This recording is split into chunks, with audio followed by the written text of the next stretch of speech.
Ale, the Society of Blind and Dyslexic Students in Israel.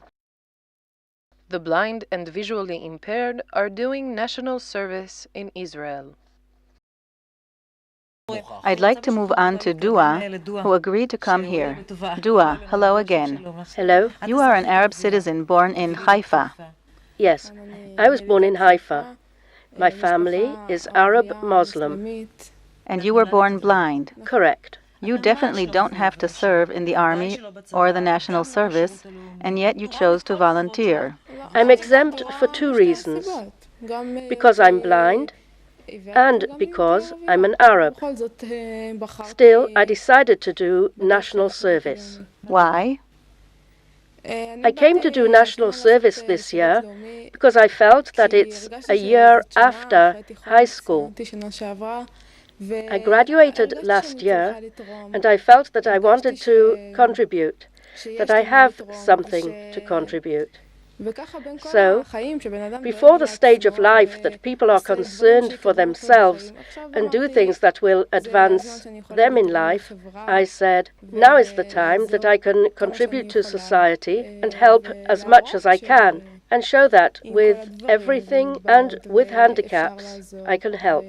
What you're actually saying is that everyone can contribute, right? Even people with any kind of handicap. Absolutely. Anyone can contribute, and it's good for him too. It's very satisfying to contribute. Of course, everyone who gives also receives, and gets a lot. What do you do in your volunteer work?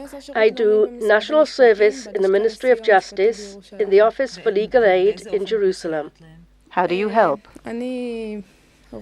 I'm mostly an operator. I answer the telephone and help people know what's happening with their process in our office. I also help as a receptionist because I speak Arabic and Hebrew and some English and French. So I help people that don't know the language to communicate with the workers. I also do all kinds of office work. You're talking about people who receive legal aid from the state, right? Yes. People who receive lawyers from the state to represent them in claims. Because it usually means people who can't afford to hire lawyers? Yes. Various levels of the population who are weak and very vulnerable. You have to know just how to relate to them.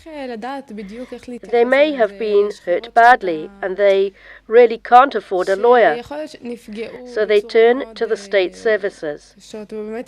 So sometimes these people are very difficult. It's hard to communicate with them. They come with a negative attitude. So I try to be as pleasant and understanding as possible and to help the best I can. And it's very satisfying.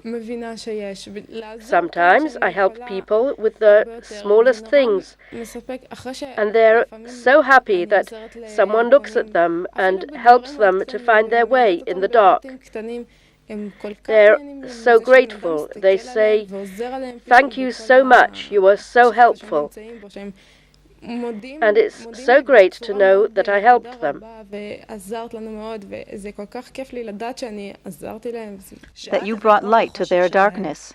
Yes. Tell me, Dua, you continued with national service, even though some Arab leaders called out for you not to volunteer in the national service. They tell you that you are citizens in a state that deprives and discriminates against you, yet you continue. How do you cope with this political pressure? I'm basically not a politically involved person. I heard all these statements not to do national service, but I think that we help people, and among the people we help, there are also people from the Arab sector.